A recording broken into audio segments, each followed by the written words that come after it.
Super. BS.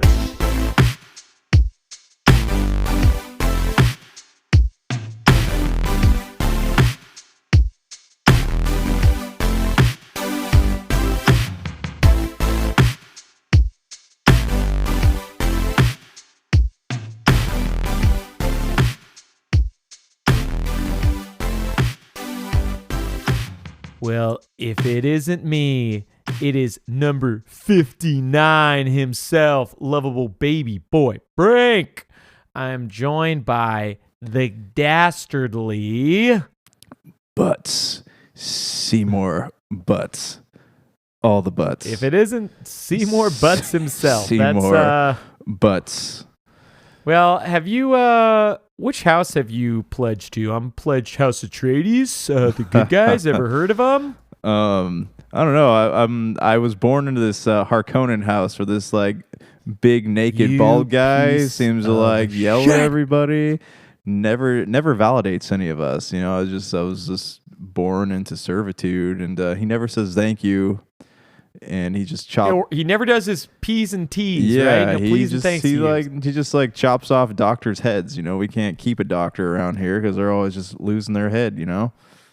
I mean, I hate doctors as much as he does, especially Doctors Without Borders. So I make sure to remove their heads. Yeah, Doctors Without Heads or Borders or Border Heads. Or Border Heads.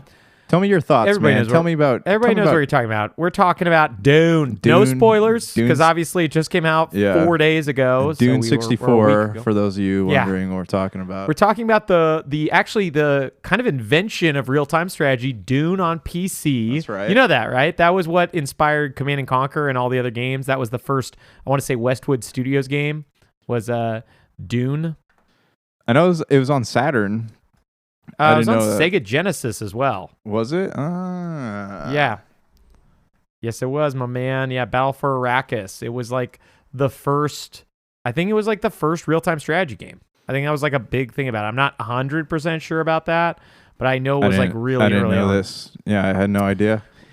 Well, anyways, yeah. Hold on. Thought real quick. Did you know that Star Wars borrowed a lot from Dune? I did not know this. I mean, that would make sense, right? Isn't Dune a 1959 novel? Yeah. So I guess George Lucas like got a lot of ideas for Star Wars from Dune, but everyone calls Dune a copy of Star Wars. It's 1965. Yeah. But Star Wars is 1970 what? 1977. 77? Yeah, so it's like, pretty much 10 years past. So 12 years technically, but it's like 10 years past, and they're all copies of each other, but it is crazy to see how much sci-fi comes from Dune. And by the way, that movie is incredible. I don't want to say too much. I have not felt that way about a movie since watching Lord of the Rings, Fellowship of the Ring as like a 13-year-old. So my initial impression is like I still want to go watch it on the big screen. I watched it on It was worth it.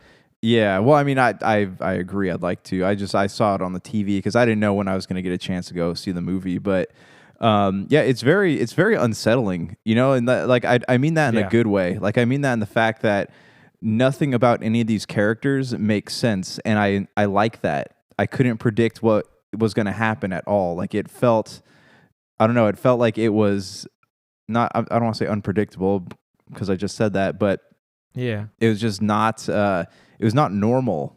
It was very... Yeah, it's a very unusual film, and it is very unsettling. I will say there was some very predictable stuff. Like, I'm not going to spoil it here, but stuff that has to do with the family and things. Maybe the way it happened wasn't 100% predictable, but there was some things that were predictable. That being said, that doesn't make the movie bad. You know, I mean... No, absolutely not. You know...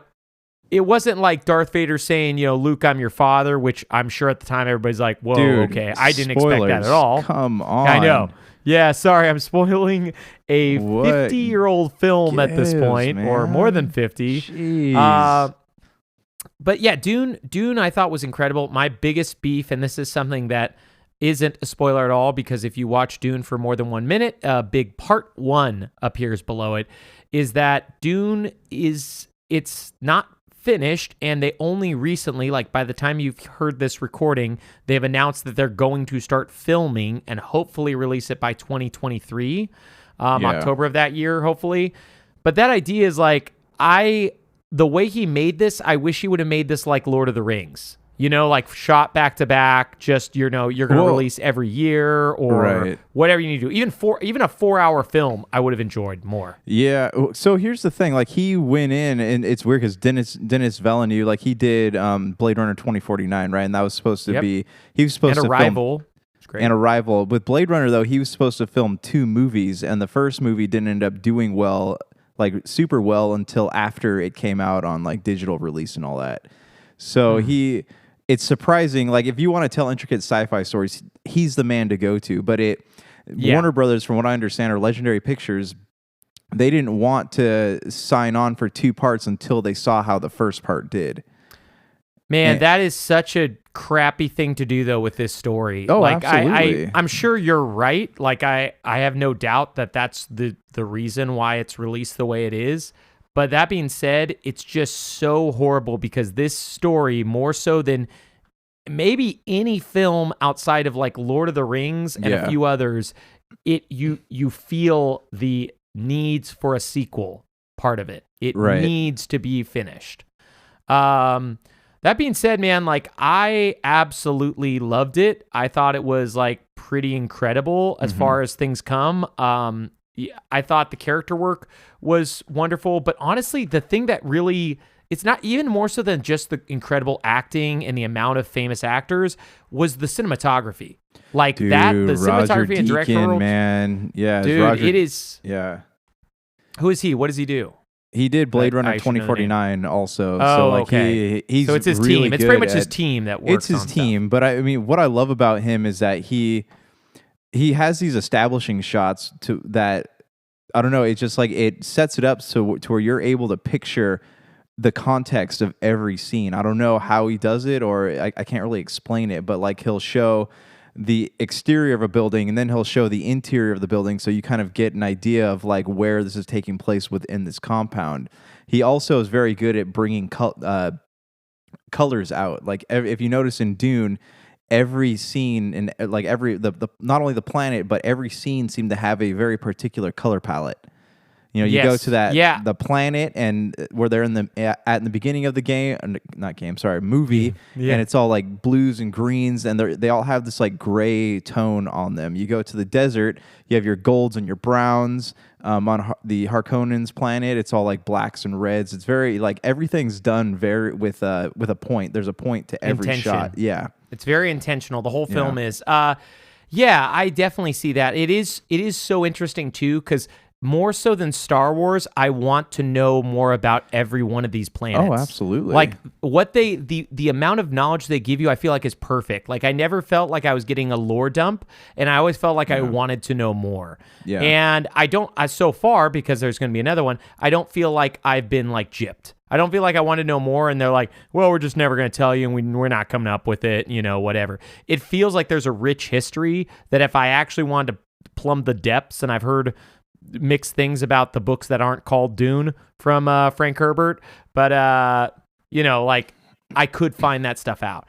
Now, the big thing for me is I want to be surprised with the film, so I don't really want to read the Dune book, but at the same time, I really want to read it because I don't know if I can wait 2 years to find out how this story concludes. Yeah, I mean, and another good thing is that I guess the movie, with the exception of a few things, is a pretty faithful adaptation of the book. So it's you don't not have the David Lynch version, right? Where so it was like, yeah, and you don't have Sting in a Speedo. You don't have to worry about trying to figure out what's going on or if you miss anything, because from what I understand, there's only like 2 very minor things that have been changed throughout the course of the movie. Yeah, I don't know. I am, like I said, I'm so tempted to read it, but then it's going to really remove any sense of surprise. Because I read all the Game of Thrones books, and as much as I enjoyed seeing the way the show took them on in the first pretty much 4 seasons, with some parts of the 5th season coming from the 5 books, it was less surprising. You know, I mean, I knew everything that was going to happen, and when they did surprise me, I was always let down because I actually preferred the book. Yeah, you have it imagined a certain way in your head. You know, that's why a lot of people were like not happy with Daniel Radcliffe being casted as Harry Potter because like they grew up reading this character and they had him pictured. Same thing. Actually, it was the same thing with what's that Jack Reacher movie? Do you remember that? The Tom Clancy, not Tom Clancy. The is it Tom Clancy Jack Reacher? No. I forget who writes Jack Reacher, but it's not Tom Clancy. Oh, yeah, it's Tom Cruise is Tom the Cruise actor stars in Jack and Reacher, everyone's but... like, oh, I imagine him being a lot taller and all that. So I don't think it ever matches up with the way you imagine it. But well, speaking of things that don't line up with the way that you imagine, this is Super BS, a podcast about video games. Like I mentioned, this is episode 59. You know that number. Ooh, don't get any pervy ideas, boys. Baby boy Brank, that's big boy Jank. Things that that kind of surprised me as well are the reviews for Guardians of the Galaxy. I have not picked this up, tried it, but I am like now very interested in a game I thought looked bad. Yeah, well, that's what I was going to say. I'm kind of intrigued enough to maybe go out and pick this game up because from what I understand, it's a pretty simple game and it's pretty good. So yeah, it's very short and it's fairly linear. So it sounds like it's just kind of like a fun ride. So it's not like you're not going to have to spend 60 hours. It sounds like it's close to 20, and it's going to take you along the way, and you're just going to enjoy it because it's just going to be a ride. Right. Yeah, that's I don't know. I kind of like at first I didn't really care, didn't want to play it, and now I'm more than intrigued in it. Yeah, man. Have you been playing anything? I mean, this has been a really weird week for me in gaming. I mean, I finished Metroid Dread last time we spoke, I believe. So I 100% that game. I really haven't gotten into anything since then. Yeah, I've been kind of slowly chipping away at Tales of Arise. Just beat the third boss. Oh, wow. You've almost caught up with me. I'm like, I finally picked it back up recently, but I am not much further than you now. Yeah, I do have a beef with that game is that there's a bunch of mechanics, like cool stuff they're still introducing like halfway through the game. And I feel like that's how that game goes. Dude, I don't know, it's aggravating because I feel like I would have taken the time to do some of that stuff had it happened earlier in the game, but now I'm like done with the third boss and I kind of just want to grind my way through the rest of it instead of like taking the time to farm or fish or really do any of the search for the culinary recipes or any of that stuff. I kind of just want to finish it now. So I know what you mean and what you feel, and I felt the exact same way after the third boss. But I feel like that is not what that game wants you to do. That's the reason why they introduce you to all this stuff is, according to Dr. Donna, like after you finish the fifth boss, there's like 30 hours left. And I'm like 28 hours in. Really? He said it's like anywhere from 20 to 30 hours left, roughly. He said you might be able to do it in 12, but he said it'd be really hard. So I get why they introduced it late, and that's one of the reasons why I did set it down. I still love it. I think it's phenomenal. It's the most fun I've had with Tales. I do want to finish it, but I will say that I would have been fine if it was just 5 bosses and the game ends. Do you know what Because I'm like at that point in the game where I'm like, that's what I would was have been okay. Like I was expecting to be done with it after I finished the last Lords, but I guess there's more after that? Yeah, I don't want to reveal any spoilers. I'm at the point where you get, like, they haven't explained why I have to keep playing yet because I haven't finished the 5th Lord, but I know from other reviewers and stuff that it's more than that. That being said, like, I still love it. I think it's great. I think it's a lot of fun. It's just I fell off for a little bit, and you know how hard it is to get back into games when you fall off for a tiny bit of time. Yeah. You're like relearning mechanics and trying to figure out what you're doing, especially big RPGs. So I'm going to try to finish it. I don't think I'm going to 100% it like he did, just because the amount of time that would take would be wild. You know, I think you have to get level 99. Yeah, Dr. Donna has like, he's got RPG like OCD the way that I have like story OCD. Like I have to play every part of it. And he does that with he did that with Nier, remember? Like he always gives games got like every sword. If there's if there's anyone I trust on like RPGs, like what to play, it's him. He's just like, he gets really, really in depth with a lot of the stuff. So, I mean, that's not what I guess the average player would do. Yeah, and that's not something that you and I do super often. Like the only game I 100% this whole year is Metroid Dread, and it's just because it was a very fun 100%, and it was only like 2 hours on top of the whole game. Right. And I like my playtime was 9 hours total, like almost 10. So it's not like I spent a lot of time. I would have actually been okay with another 8 hours of that game. Yeah. Because I had so much fun. Yeah, man, anything else you've been playing? For me, really, I have nothing that there's a lot I'm like touching and messing around with, but there's nothing to really talk about yet. So I don't think this is a good place to be talking about what you're touching. I mean, yeah, I'm mainly talking to you about things I'm touching right now, but I don't like telling you what they are. And I'm never going to tell you what I'm touching. This is episode 59, man. Oh, man, everybody knows that famous number 59, bro. Oh, you gonna 59 that dog? I don't know. I don't know. You 59. Whoa. I think it's where you eat some food. Eat some spicy pizza. Oh, yeah. Eat the spicy meatballs. That's a spicy meatball. Have you played anything though that you feel like you want to talk about? No. No. You were trying to deflect. No. You were trying to deflect, but I wouldn't wish, man. Like I want to play more games. I just like I overcommitted to Tales of Arise, and I know that there's like Forza is coming out here in a couple weeks, so I'm just like hesitant to start something new. That's kind of how I feel too. I have a lot of stuff that I bought last month last month, September, and some stuff from August that's like, I don't really need to get anything new yet. Yeah. So I know for people listening, the next few episodes might be a little bit more boring than normal. There will still be some news, but I have a feeling we will have at least a decent amount of stuff to talk about at the end of the year, because we did play a decent amount of games this year. Yeah. I feel like I played less than last year, but still. That being said, let's just get into the news. We're gonna have we're gonna have a quickie today. Probably about 20-ish minutes of nonstop newsing. But the main thing I want to talk about is Nintendo Switch Online. We talked about last week. The expansion pack dropped. So if you want to get it, you have to pay $50 a year. There's no monthly offers, so you have to buy the whole thing up front. And what's going on? What are the customers saying? Tell us about give us the Yelp reviews here. They're saying it's not very good. But that being said, all I want to say is like they're saying the games don't run very well. So it just went up on Monday night. I actually was looking for it on Monday morning, and I was thinking about picking it up, but it wasn't there. And now after reading these reviews of like the input lag, there's input lag for certain games. There's bad frame rate. There's like it's running worse than the emulators that Nintendo stole this from, It's so funny. They always tear down the modding sites and try to get them blacklisted and try to remove them because they're essentially just using those emulator sites, or ROM sites. Why is it though that like Nintendo throws a fit and nobody else seems to care? Like Sony doesn't really like people pirate Sony games, and Sony doesn't really seem to care that much. Xbox. Sega, they've had that tons of times. Nobody really cares, but Nintendo takes it so personally. But then when they redo a game, it's often pretty bad. Like, don't they want people to play the best version of their games possible?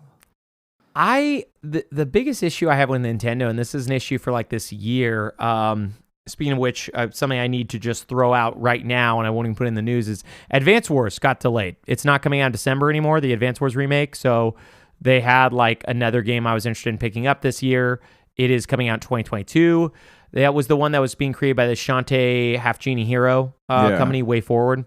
But yeah, Nintendo, I feel like they're a company we all let slide because, and maybe less so you, but I and many others let them slide because we love their games and we have so much nostalgia for them, and their properties are so powerful, and they normally release really good stuff, that they're potentially the greediest of the three. Like I have a lot of issues with Sony, but they are the ones that's like, hey, you bought our games, so it doesn't matter. Like there was a joke going around that like, a lot of people are thinking the Switch 2 won't run Switch games with the way this is going. You know what I mean? And they're just going to resell us the same games over and over and over again. Yeah. I had not even heard anything about a Switch 2 until yesterday. Somebody I work with brought that up to me and said the same exact thing. Like they there's rumors that it's not going to run Switch, but also now there's rumors that Nintendo has heard the feedback to the rumors, and they're like, oh, maybe we should make those backwards compatible. So I will see Nintendo actually did backwards compatibility pretty good for the last 3 generations before the Switch. I didn't expect them to do Wii U stuff, and I think the Switch was worth the break. You know what I mean? Like, going from Wii U to Switch would have been impossible. It was a disc system. The whole thing would have been just wildly difficult. I don't blame them for doing that. The things that I get frustrated about is things that we talked about on Ultra BS Nonstop. The idea that they asked me to buy games through Virtual Console. I bought them on Wii, and then they let me upgrade them to take them to Wii U. So I did exactly that, and now I can't even buy those, and I can't even play them. I'm not even offered the option to buy them again. Now, if you turn on your Wii U, though, can you play them still, or are they just gone?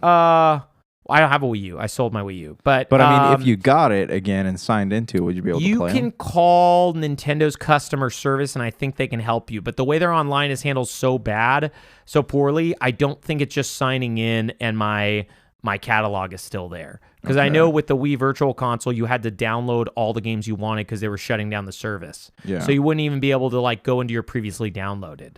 I mean, that's at least what I had heard.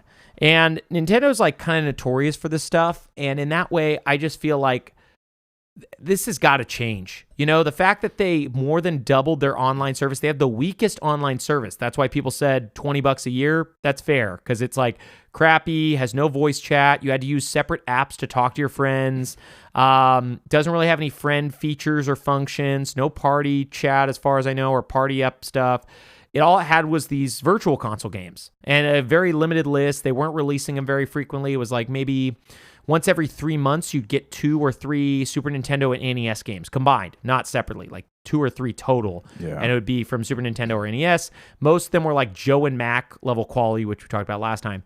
So now you're getting N64 and Sega Genesis, so we're almost to where the Wii Virtual Console started. The Wii Virtual Console started with Super Nintendo, NES, Sega Genesis, and TurboGrafx, and N64, if I remember correctly. Those were the 5 consoles. They added quite a few over time. We're almost at where it was, but still not the same catalog. There's not nearly as many games. There's 9 N64 games on the service. There's way less Super Nintendo titles. Like you could buy Chrono Trigger, Super Mario RPG, Final Fantasy VI. You could buy all those games on Virtual Console. Super Nintendo still only has like Breath of Fire 2 for RPGs.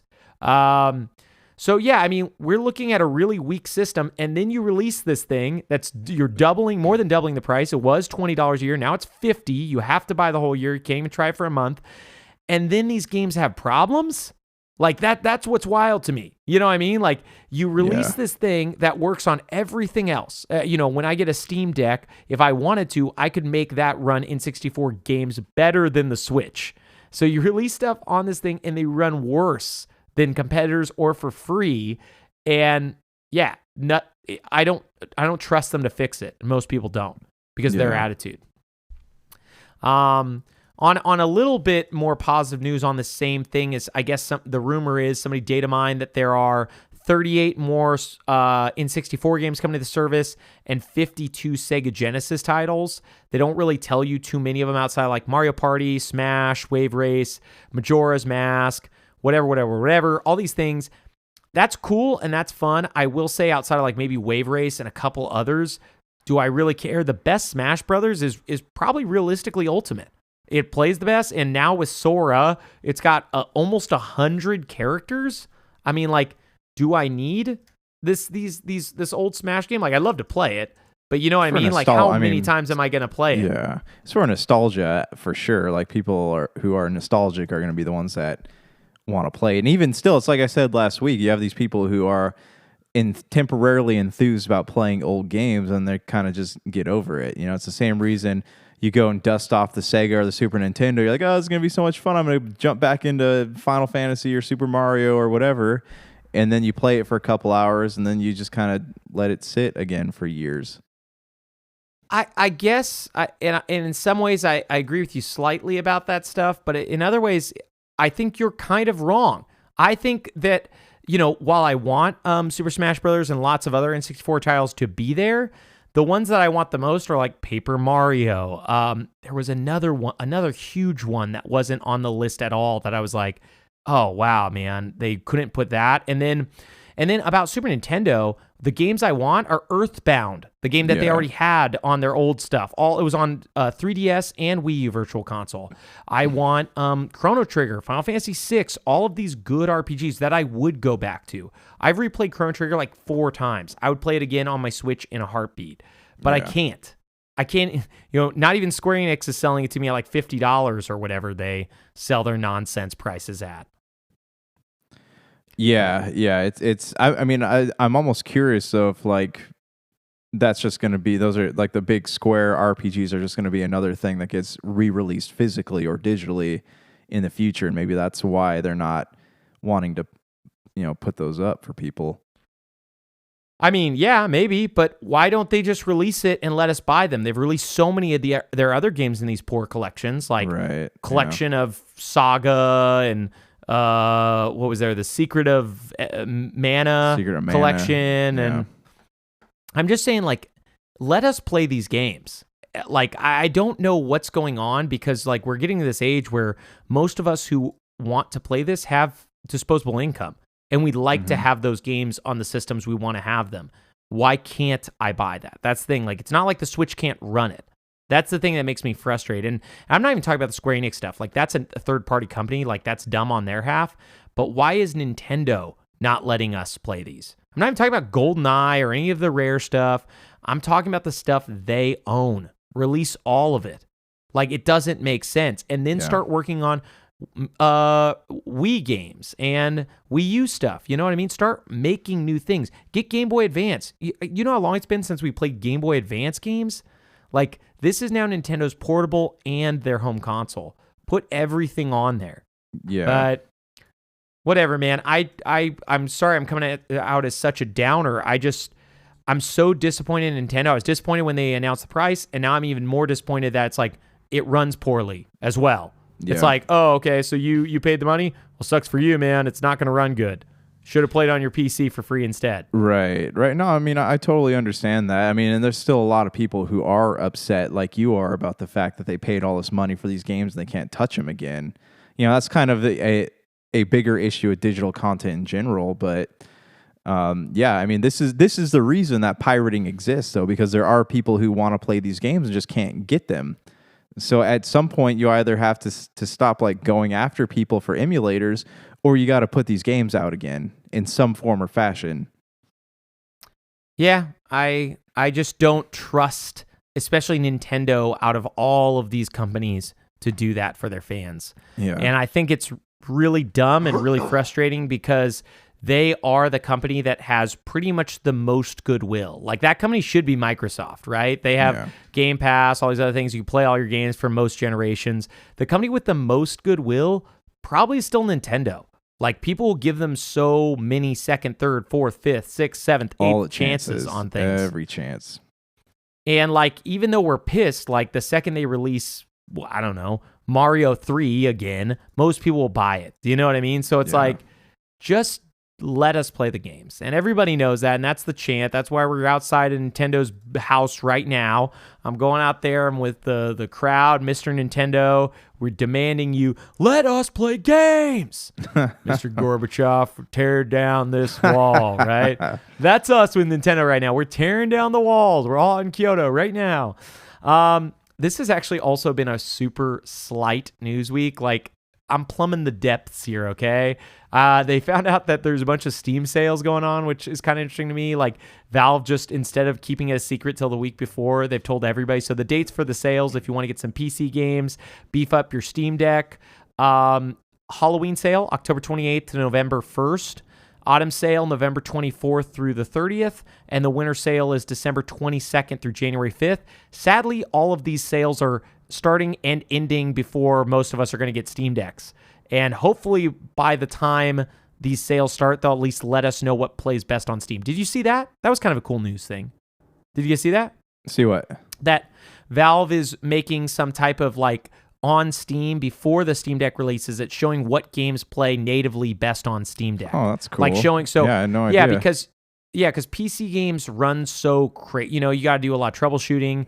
This is the reason why you and I mainly console game. So this is actually doing hey, it runs here perfectly. Hey, it runs here with issues, or hey, it doesn't run here. And they have a green check mark, it runs, yellow caution sign, or a no symbol, That's good. I mean, that'll help a lot of people, keep people from wasting money, because a lot of times you'll buy something thinking that you can play it on your computer and it ends up not working too well. So I'm hoping I haven't done that already. I did pick up Ni no Kuni and Ni no Kuni 2 on sale on Steam, because when they came out on Switch, it was $50 or $60 to buy it on Switch. Ni no Kuni 2 just came out recently, and I was like, oh, that sounds fun. It was $10 on Steam. So I picked it up there waiting for it to go portable so I could play it again, because I love that game so much.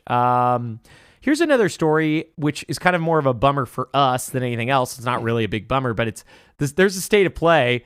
Sadly, it's not today. Little Devil Inside or something like that, right? It's a third-party state of play, but it is coming tomorrow. So by the time you listen to this, the state of play will have happened, and you will know. We will not. If anything cool happens out of it, we'll probably talk about it. But I have very low expectations. Do you have anything that you think that they'll talk about? No, I don't even know what's going on with Sony's third-party stuff right now. I don't know what is slated to come out. Still technically have Final Fantasy 16, Forspoken, Seafood. I mean, they have tons of stuff on the horizon. Yeah. I don't know when any of it's coming out. Yeah, I don't think they're going to talk about any, because Forspoken's been previewed twice in the past 4 or 5 months. So I mean, I don't think we'll get anything from that. And Final Fantasy 16, I know they're supposed to show sometime before Christmas, but I don't think they're going to do it here. If they don't do it here, when are they going to do it? Gamescom or Game Awards?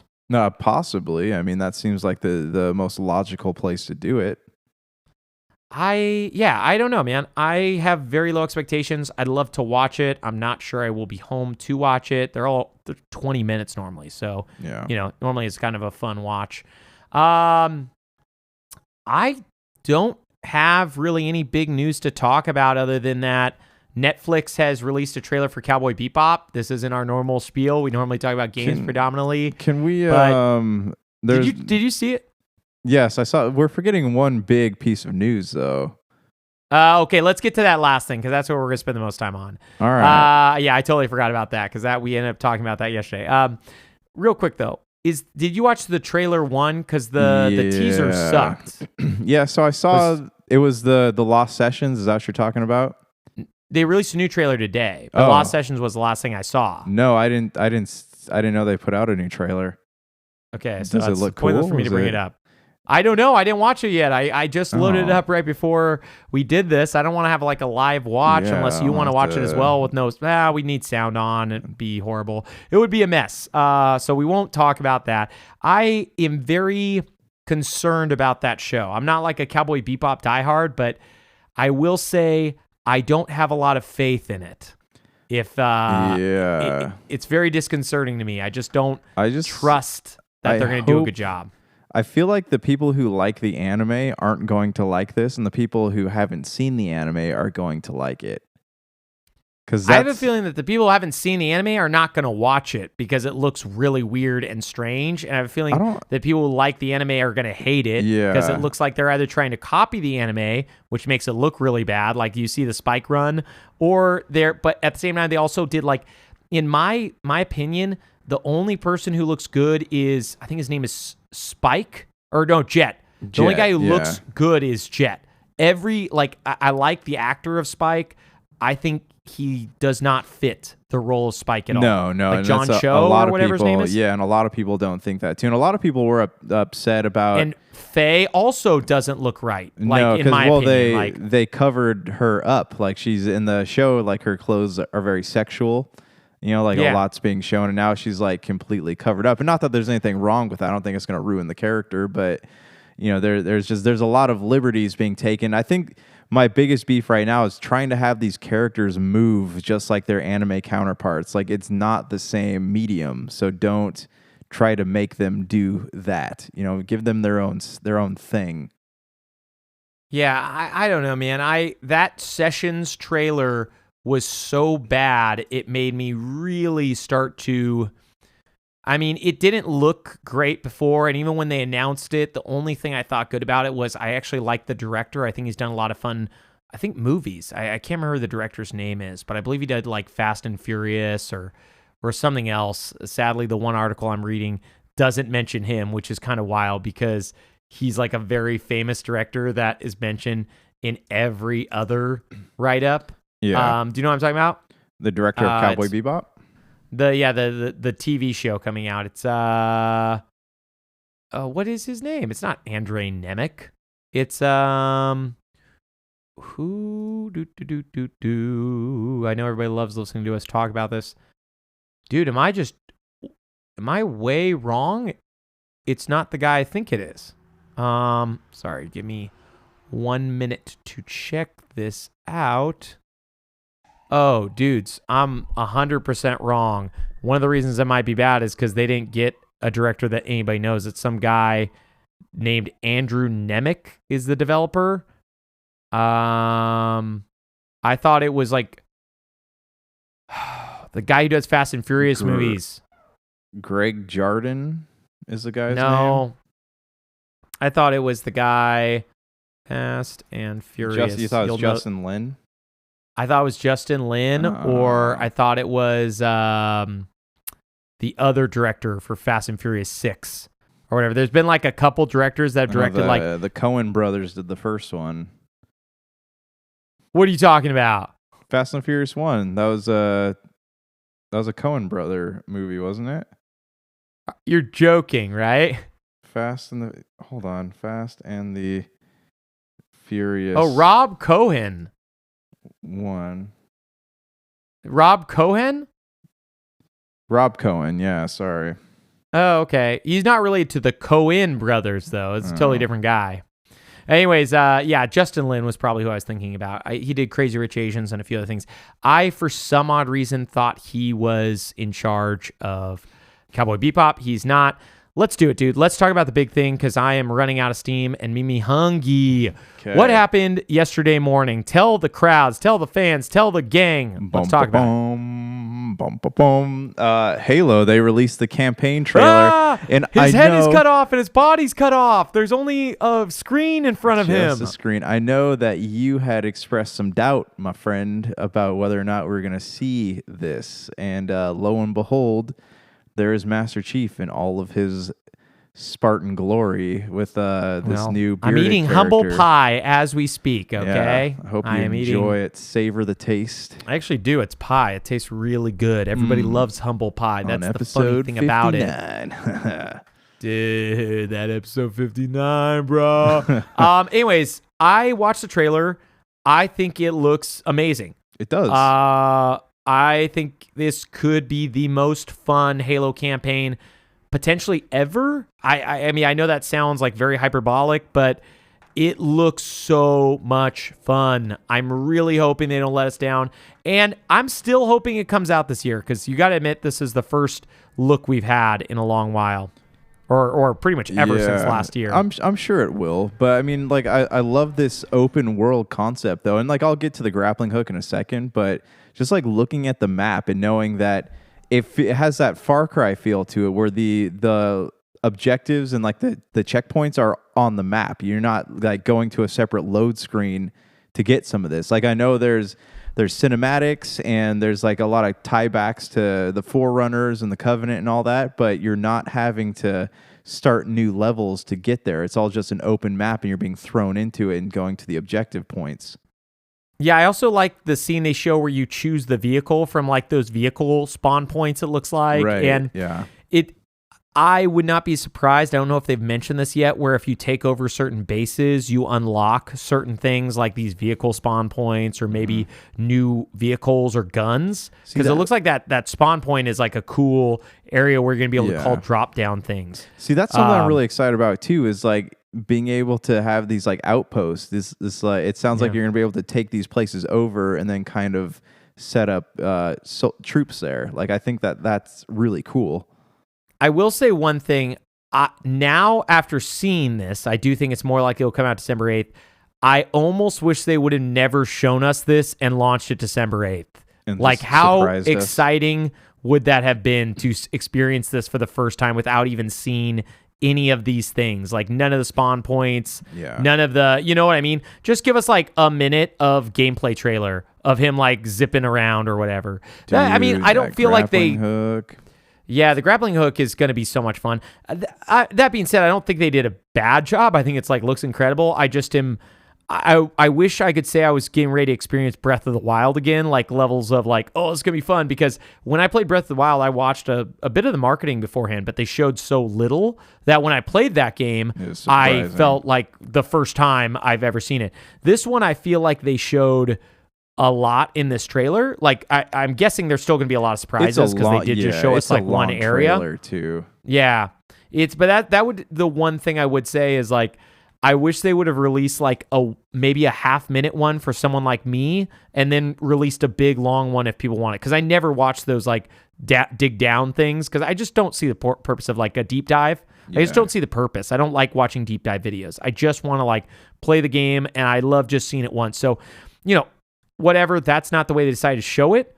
Doesn't change the way I feel about it. I'm just hoping it's good because this got me so hyped. When honestly, as long as it would have came out December 8th, I would have been excited to try it out. Especially because with Game Pass, they don't have to do any selling with this too. That's why I hope in the future Microsoft doesn't give away too much with their future coming trailers like Fable. Like, I just want to know like 20 seconds of what Fable looks like gameplay wise, and I want to know nothing else. I don't want to know anything else. Everything I want to surprise me. You know, I was thinking like I'm gonna play this on Games Pass for sure. But if it's ever on sale for like $20, like I'll probably pick up a physical copy of this game too. Yeah. Keep your collection, man. Well, got to grow that retro rally round up. I have all the physical copies of Halo already, so I mean, I wouldn't mind just owning this, I guess. But dude, that grappling hook, man, like you're like Spider-Man running around, him like zipping around the Banshees, like that was awesome. And after playing the multiplayer demo, I have to say the Did combat... you use it? Was it there? Yeah, it's in there. It is. So to make it more fair, it's not like this where it constantly reloads and you can keep using it. It's like a 5-time use. Like you have a certain limited numbers of use, so you can't just keep grappling around the map perpetually. Okay. I wish you could add it as a loadout to keep grappling, but that's not what they wanted to do. That's not the gameplay style they wanted to build, is like one where you can just keep grappling around and it's hard. So they have different pickups in multiplayer. But it is really fun and it works really well. I'm sure in single player I'll get to do cooler stuff than I ever did in multiplayer, though, just because I was like getting shot at while trying to use it. So, I mean, I don't know if I misread this somewhere, but I saw that you are actually leveling things up in this game, like different aspects of your armor and your guns and just some of your abilities. Like you're leveling those things up. I mean, there was the abilities like skill tree thing you see, but it didn't really show you leveling them up as much as show skill points. I think that would be awesome for single player to give you more reason to do stuff. I'm always a big fan of games where it's like you level up a gun and it gives you more ammo, even if they want to make it just like same balance, but like gives you more ammo or whatever, so you could shoot longer without reloading or whatever the case is. But if that stuff's in there, I almost don't want to know. You know, because I want to just be like super surprised by anything fun. Like I said, I could have watched like the first 20 seconds of this trailer and been stoked, but the trailer was so cool that I finished all 2.5 minutes of it. And yeah, man, it is, it looks great. I really hope it does the wonders that Halo kind of needs at this point. I feel like Halo, ever since 4, I feel like Halo's been on this downward trajectory of people just not caring about it. Mm-hmm. And it slowly, you know, it comes out and people play Halo 5 Guardians like nonstop and they play the multiplayer nonstop. And then after 2016 Overwatch, which came out in May, I don't think I heard about Halo Guardians ever again. Not. Yeah, I don't think so either. And this may be the same thing. We'll see. I mean, the way they're launching co-op later could be a hindrance or a benefit. It could get people to be like, well, now I'm going to play it again in co-op, you know? Or it could be like, nobody's going to play it because they already played it in December. Yeah. No, I agree, man. And like, but again, that's also something kind of cool as they're like adding things on, you'll be able to play more. And I don't think that this is the end of the features we'll be getting for this game too. I'm sure come next year, there will be at least, 2 or 3 things added on to the game, whether it's extra campaign content or it's multiplayer content, some kind of new Forge mode, or what was Halo's Horde? What was that called? Was there a version of that? Firefight. Fire Team or Firefight? Yeah. Firefight. Yeah. Yeah, I mean, Matt Booty was on Kind of Funny this week, and I listened to that. He's like the head of the Xbox Game Studios, I believe. And he mentioned that they're really big into service games, and I get that. They run one of the best services out there, Game Pass. Yeah. So if it is a service game, I have no problem with that. Like if they're going to add stuff that's fun. What I don't want is a Halo Infinite campaign to launch that doesn't have a beginning and a conclusion. Like they can add side missions all they want. They can add new stories and campaigns. They can add all tons of other stuff, but it better be a complete thought. It better be a complete story that comes out at launch. Otherwise, please don't launch it till next year. It looks so good. Just release it when it's ready and release it when you can complete it in, a weekend. Like you don't need to update and patch 50 things to be able to finish it. Yeah. I mean, that's what I love about the Halo experience is that when we were teenagers, we could sit there and we could tackle the game in like 6 or 7 hours. That was something I always enjoyed about it. Well, say, man, I really, we probably actually should have talked about this a lot earlier, to be honest with you. My fatigue kept it from my mind because I watched it yesterday morning and that was like the big thing that happened. But that also happened at the same moment that they did the Marvel's Guardians of the Galaxy reviews as well as Age of Empires 4 reviews. And I was interested in the reviews for both of those. I'm really interested in Age of Empires 4, also an Xbox Game Pass game on PC right now only. So Xbox PC or whatever the annoying title they have for it. But yeah, Halo was probably the biggest thing and it came out of nowhere. I didn't even know they were going to do it. Till, I woke up and you and Dr. John and I were talking about it. Yeah, well, they mentioned it the day before, and then they're like, it's going to be on at 6 a.m. tomorrow. Yeah, it was a kind of a surprise thing, but it was a pleasant surprise.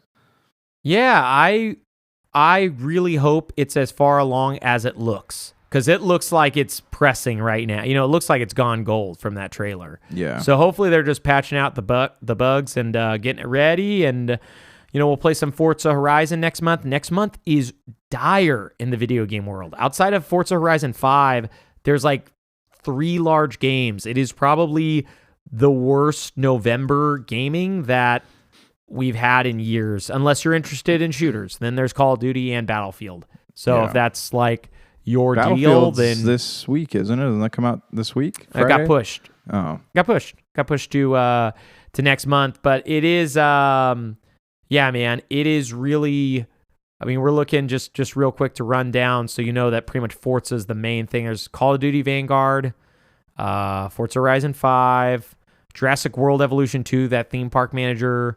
Oh, one fun thing we didn't even talk about because we missed it, and we don't have too long to chat about is Grand Theft Auto the Trilogy, the Definitive Edition. That comes out on everything next month. I'll probably pick that up. I love some of those old games, and they redid it with all the modern shooting and modern camera work. So that'll be something we can talk about next month. Yeah. Otherwise, yeah, man, it's just like Shin Megami Tensei and a few of the Pokemon games. But yeah, we will have plenty of time to get us ready for Halo, to be excited for it. Because I feel like besides if you pick up Marvel's Guardians of the Galaxy, there's not a ton of other stuff out there. No. Yeah. Yeah. I mean, and I think Halo's going to be. It'll probably take up a decent chunk of people's time to play because you got to play campaign multiplayer. So I don't know. I feel like the wait will be worth it, but I'm kind of on the same boat as you. I hope it's a complete experience. I just really get worried when they haven't shown a ton till now, and then they showed a ton, but they've talked about being like a live service thing. Yeah. And there's just a part of me that's still worried, like, okay, I would rather have it just launched and maybe seen a small bit and just hope, not because of my fears of it coming out incomplete, but more my fears of just there being problems that I don't see. Because honestly, it's like, it looks so good. I just am worried I'm going to hype myself up too much and it's going to come out and it will play like an open world Halo, which to be fair, some of those maps in Halo 3 and Halo Reach were pretty open. So they weren't like this, but they were fairly open. So Okay, my dude, we have got to chat some more about games soon. Watch us some Cowboy Bebop trailers, and hopefully we'll actually get some gaming in, man. I don't really have anything on the horizon that I'm going to be playing or talking about other than like game. Yeah, well, yeah, Forza but that's like Horizon on the horizon. Yeah, Forza on the horizon. But Game Pass has been knocking it out of the park. You know, they released their Dragon Ball Fighters and Moonglow Bay and Good Life, and I don't know. There's like 3 other things I downloaded from it just the other day. So hopefully, if any of those are good, I'll come here and talk about them and sing their praises. Till next week. Peace.